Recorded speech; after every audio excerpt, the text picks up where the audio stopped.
I beg to move that this House do now adjourn. The question is that this House do now adjourn, and I call David Taylor. Thank you, Madam Deputy Speaker. There are people in Hemel Hempstead who live in constant fear. People who are too scared to leave their homes. People who fear for their children's safety. These people are not statistics. They are not numbers. These are their lives. I'd like to tell the House about someone called Tom, and I have changed any names and places for their own safety. Now, Tom served in the emergency services for 20 years, putting his life on the line for others. He served our community, he kept us safe, and now he is the one who lives in fear. Tom, who lives with his wife and 4 children, told me that he lives near a house used for drug dealing. Over 90 separate drug deals have been reported to the police. Thanks to his diligence, this is backed by hundreds of hours of CCTV footage and photos. Drug dealing is a serious crime, but in its wake also comes a wave of other antisocial behaviour. The constant, endless noise of people coming and going at all hours, the slamming of doors, shouting, scaring children, motorbikes flying up and down the road, the incessant smell of noxious drugs. Needles and paraphernalia lay strewn around the area he is proud of, the area he protected for 20 years. And, Madam Deputy Speaker, I ask this House, is this what Tom deserves after protecting our community for so long?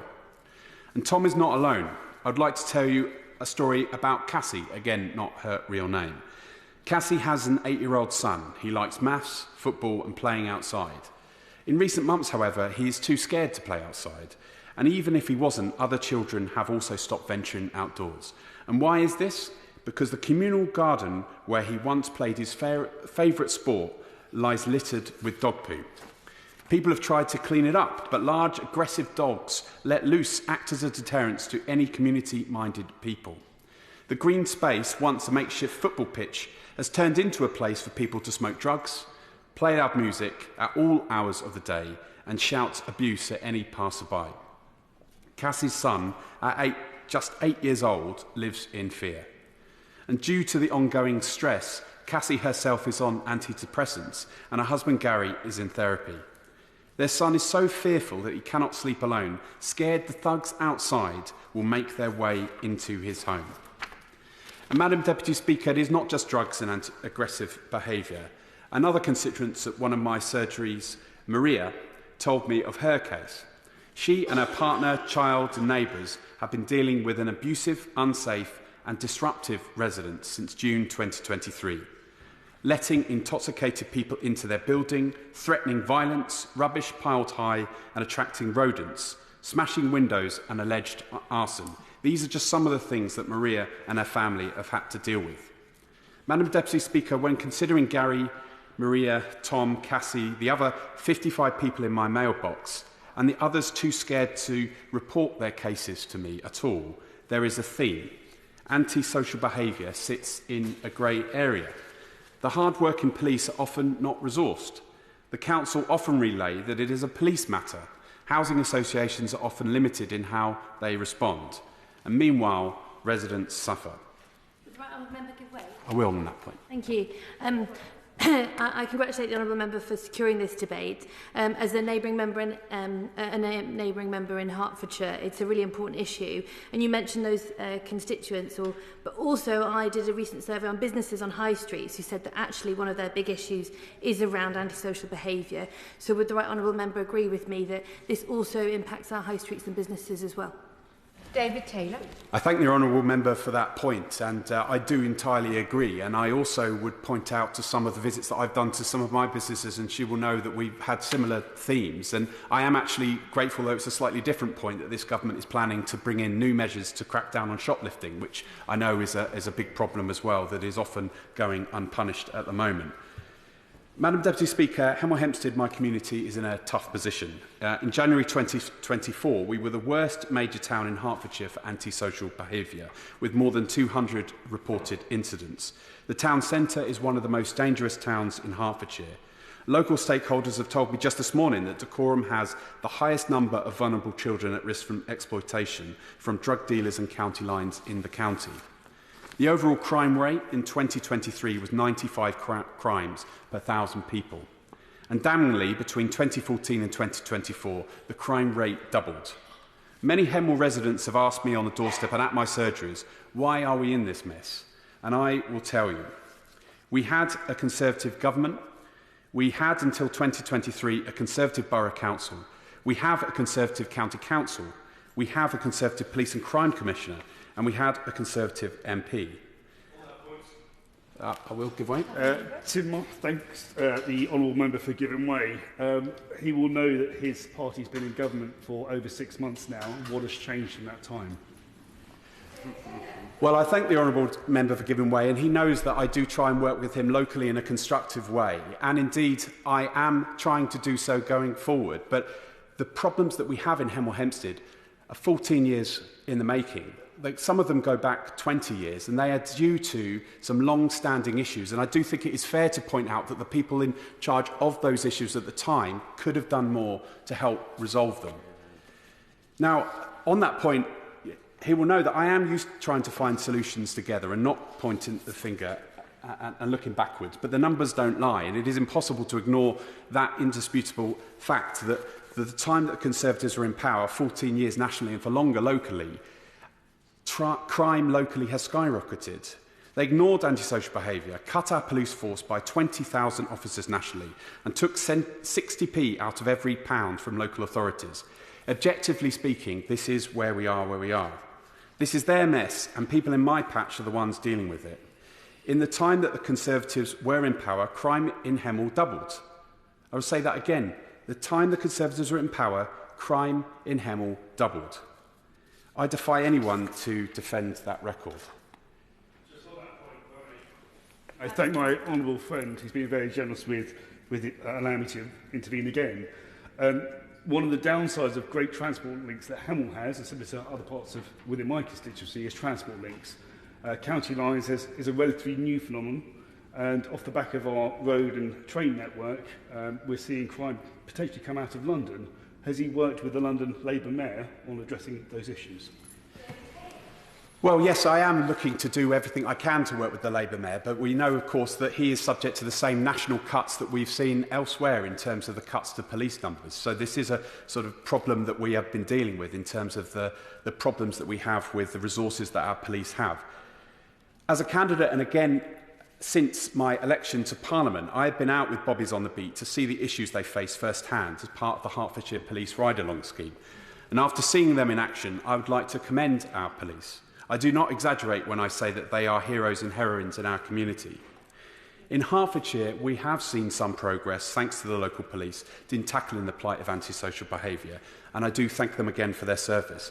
Operation Clearhold Build in Grove Hill, Operation Hotspot in the town centre have seen significant uplifts in patrols and prevention in both areas.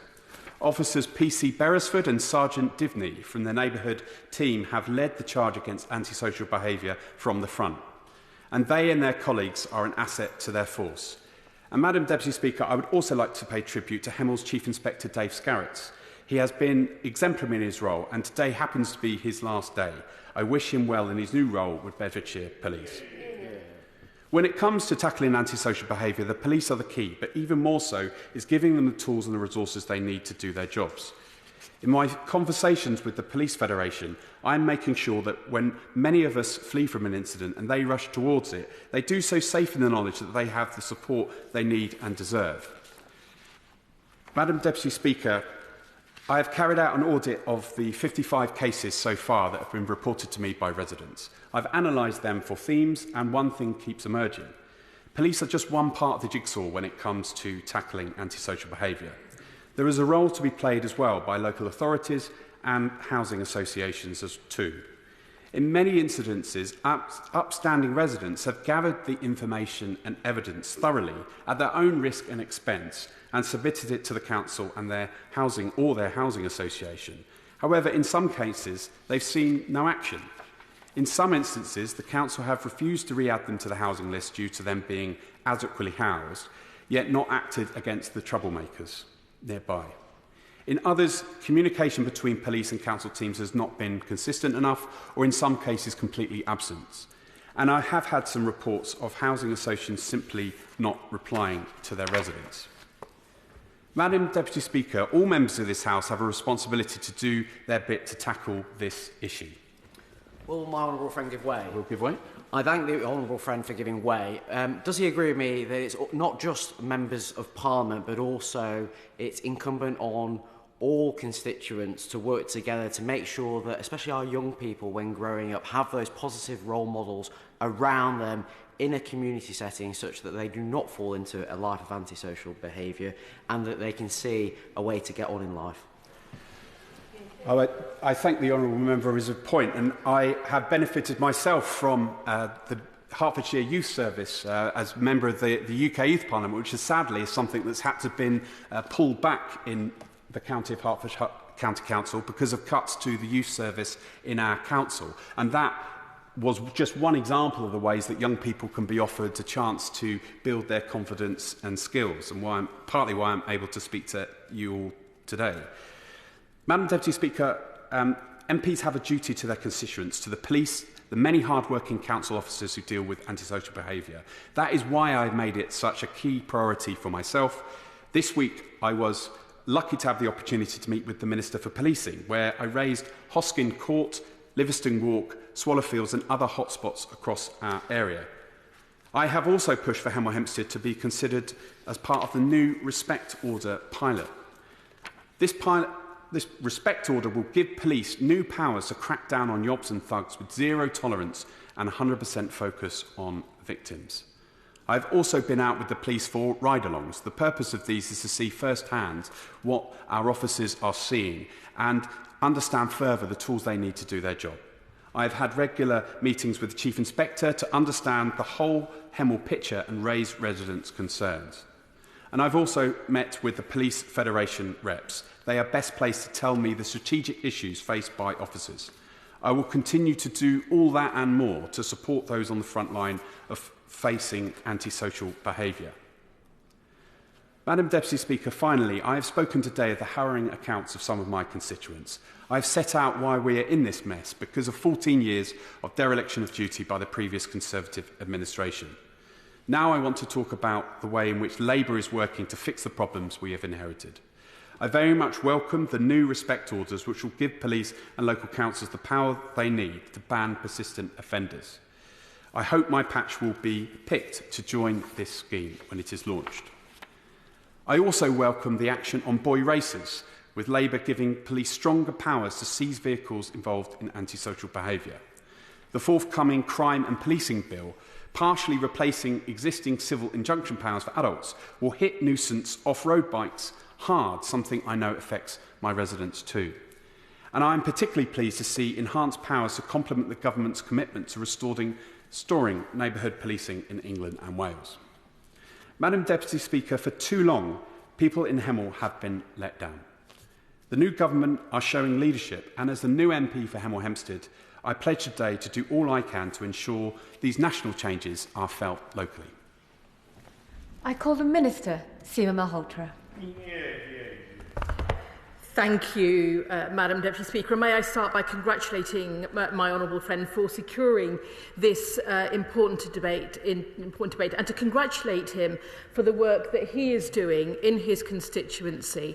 He lays out so very clearly the impact of antisocial behaviour in the cases and stories that he has narrated. And he also lays out how antisocial behaviour, when not dealt with, is an example of where one type of crime can then be an attraction for other types of crime, creating fear in communities. And indeed, the story of how children pick that up as well was very importantly highlighted by my honourable friend. And he also went on to highlight the issue of the record of the Conservatives over the last 14 years and the impact that has had on our neighbourhood policing.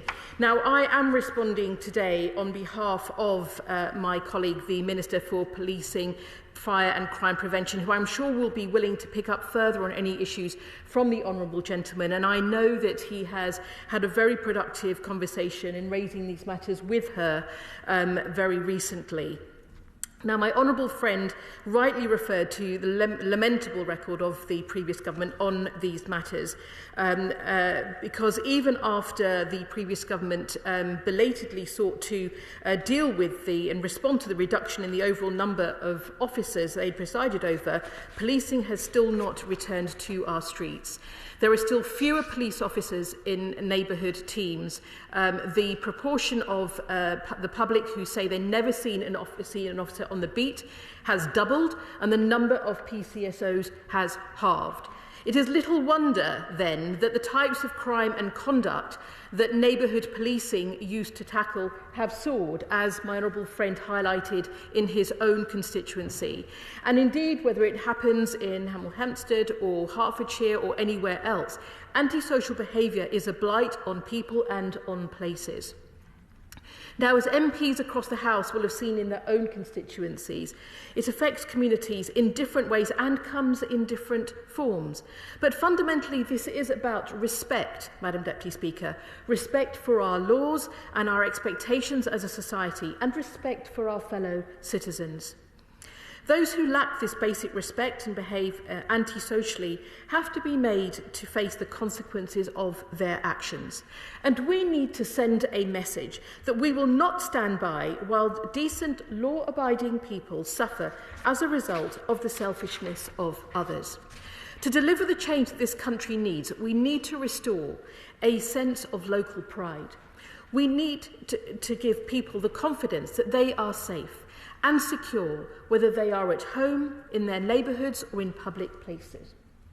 That is why the government's plan for change includes our Safer Streets mission. And it's why we have made stronger action to tackle antisocial behaviour a central part of that mission, with a particular emphasis on improving the police response alongside tougher powers to tackle perpetrators. Now, my honourable friend has laid out some of the very specific problems that his constituents have encountered, and he will know that I cannot comment on particular cases.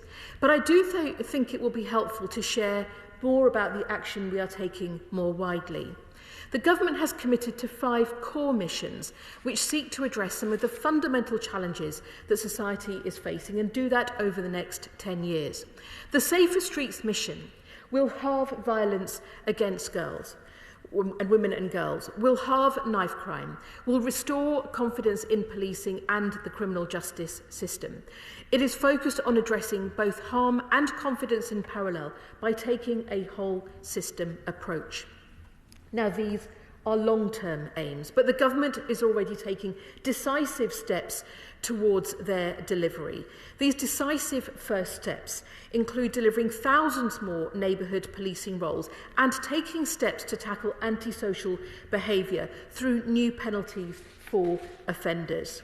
These are ambitious aims which will require a dedicated coalition of government, of public services, of the private sector, of charities and the public themselves to be successful in achieving them. Neighbourhood police officers are at the forefront of the fight against antisocial behaviour. However, the last decade has seen the decline of neighbourhood policing to such an extent that many of the bonds of trust and respect between police and local communities have been lost. We are going to bring back neighbourhood policing, ensuring thousands of additional neighbourhood officers are out patrolling towns and communities as part of our mission to make streets safer. Neighbourhood policing sits at the heart of the British policing model, and it is a critical building block in helping communities feel safe. We are determined to restore confidence in policing to record levels so that vital connection between the police and the communities they serve is rebuilt. It is why we are also working with policing to implement a new neighbourhood policing guarantee, restoring patrols to town centres, recruiting thousands more personnel, and ensuring that every community has a named officer to turn to. Now, we recognise that no single agency can reduce antisocial behaviour alone, and it requires that important partnership. For the government's part, we will ensure that the police, local authorities and other agencies have the powers they need to respond to antisocial behaviour. The powers in the Antisocial Behaviour Crime and Policing Act of 2014 do not go far enough. We will put that right by introducing the Respect Order. Under these new measures, persistent adult perpetrators of antisocial behaviour will face tough restrictions such as bans on entering areas that they have been behaving antisocially in, such as town centres or other public places.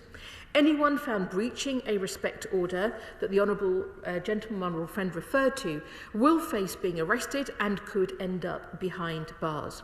We will pilot these measures initially to ensure that they are effective as possible before rolling them out across England and Wales.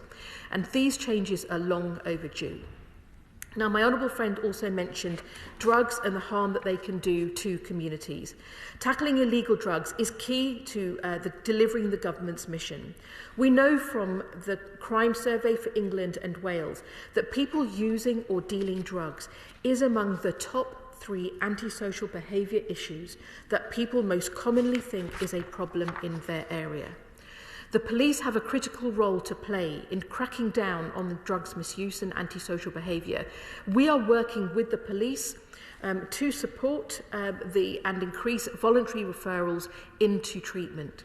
Diverting those who use illegal drugs into interventions such as drug treatment services is key to reducing drug misuse, drug-related crime and reoffending.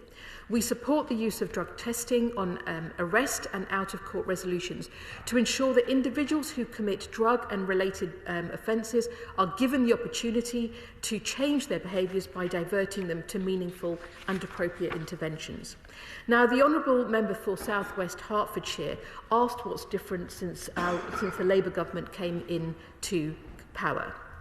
Now, county lines is the most violent model of drug supply and a very harmful form of child criminal exploitation. Gangs who exploit children and vulnerable adults to move and store drugs and money, often using coercion, intimidation, violence and weapons. Since July 2024, police activity through the County Lines programme has resulted in over 400 county lines being closed and hundreds of arrests. Alongside this, the police have identified and referred over 800 children and vulnerable people for safeguarding and support, while over 200 young people have been supported by our specialist victim support services provided by Catch 22. We will also continue to provide dedicated support for children and young people to escape county lines and child exploitation, which will go hand in hand with our manifesto commitment to roll out further support through the Young Futures Prevention Partnerships, identifying at-risk children and young people and making better use of the existing youth services provision. Before I conclude, Madam Deputy Speaker, I will just make reference to the important point also raised by the Honourable Member for Harpenden and Berkhamsted, who also raised retail crime. And as the Home Secretary set out in her speech to the Labour Party conference, this government will introduce a new offence of assaulting a retail worker to protect the hard-working and dedicated staff who work in these stores. This is long overdue. And we will also end the effective immunity granted to shop theft of goods under £200. Shop theft of any amount is illegal, and repealing this legislation will ensure that everyone knows that. So in conclusion, I want to finish by thanking my honourable friend and all members who have contributed to this important debate. Antisocial behaviour is clearly an issue of substantial concern in his constituency, as it is all over the country. We have to grip it, and it is through our Safer Streets mission that is precisely what this government intends to do.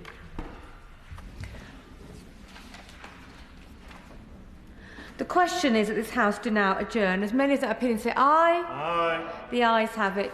The ayes have it. Order, order.